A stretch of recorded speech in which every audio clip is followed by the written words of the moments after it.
Hi, it's Steve. Today we'd like to show you how to change the evaporator fan motor in your refrigerator. It's a really easy job. All we're going to need is a 1/4-inch nut driver and maybe a pair of needle nose pliers. Let me show you how we do it. Now before we begin this repair, the first thing we'll need to do is to disconnect power. So pull the plug on the refrigerator. We'll also need to remove items in the freezer from about the middle shelf and downwards. So find a secure place to put those, and then we'll remove the shelving.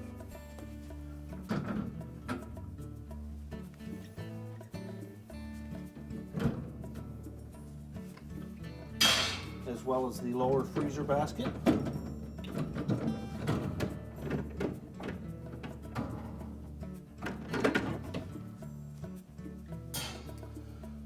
Next we're going to remove the rear evaporator cover, and we'll need our 1/4-inch nut driver to do that.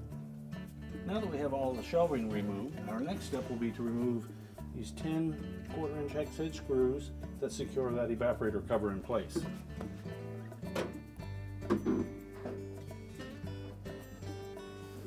Now with all the screws removed, we'll next lift up gently on that cover, pull it away at the bottom, and let it drop down.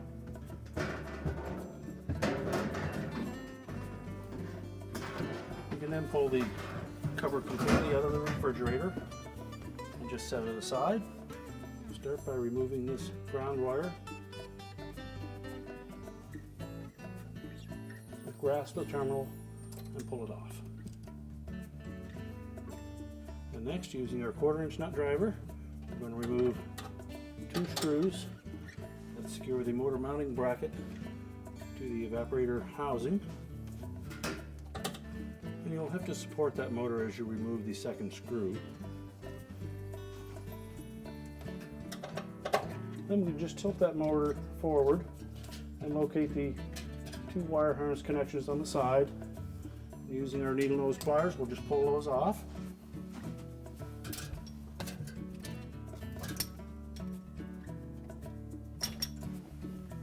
And then we can take that assembly out and change the new motor into that frame.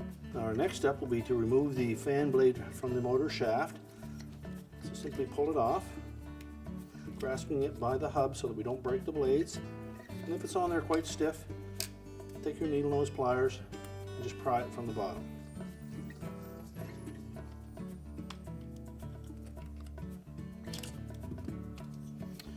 Let's set that aside for now.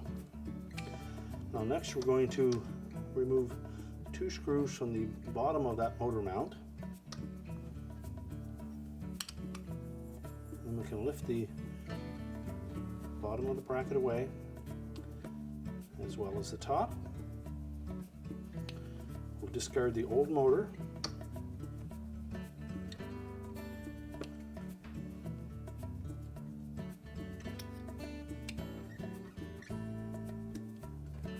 Make sure the rubber cushions are in place and that the rubber bushing is seated into the top of the housing. Fit that over the end bell of the motor. Do the same with the bottom one. Make sure that that bushing fits firmly over top of that end bell.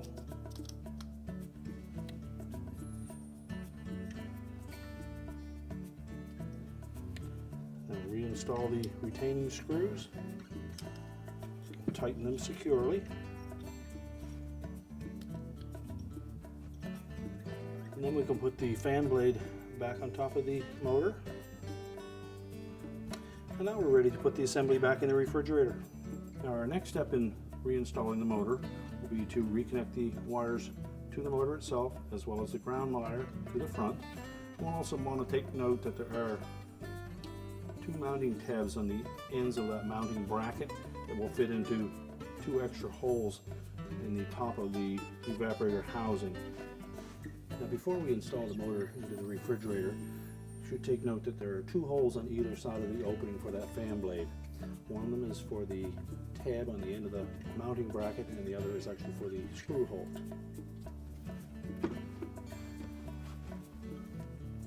The hole on the outside is for the tab, and the hole closest to the center is for the screw. Just make sure both of those wires are on securely.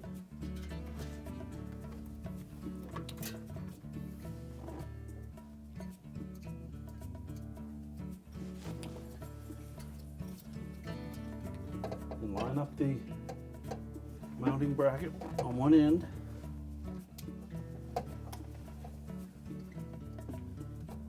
Make sure the tab fits into the outer hole. So secure it with one screw, and then locate the second one, making sure that the mounting tab is lined up properly.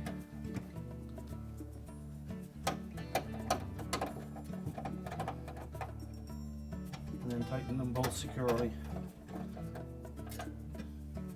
And our next step will be to reinstall the ground wire and the terminal at the bottom of the motor.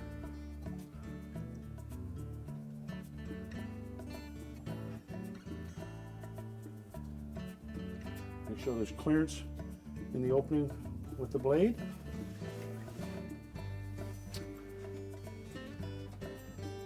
And now we can go ahead and put the evaporator cover back on. Now when installing the evaporator cover, we'll start by getting it in behind the shelf brackets.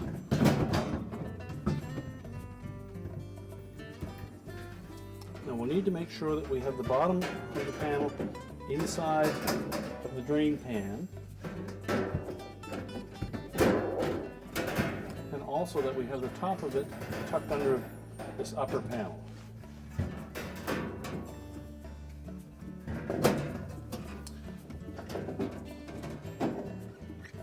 So once we've got it tucked into place, we'll put a couple of screws in on either side just to hold it in place. Before we tighten any of these screws, we want to make sure that they all fit into the openings first. Now with all the screws started, we can go ahead and tighten them all securely.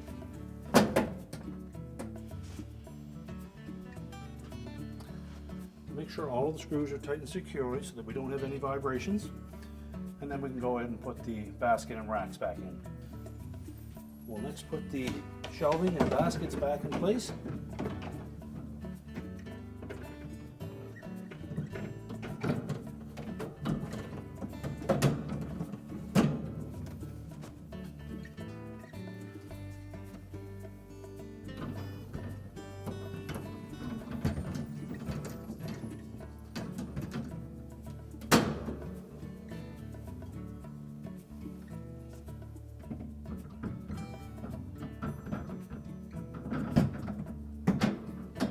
We're ready to reload the freezer, reconnect the power, and our repair is complete.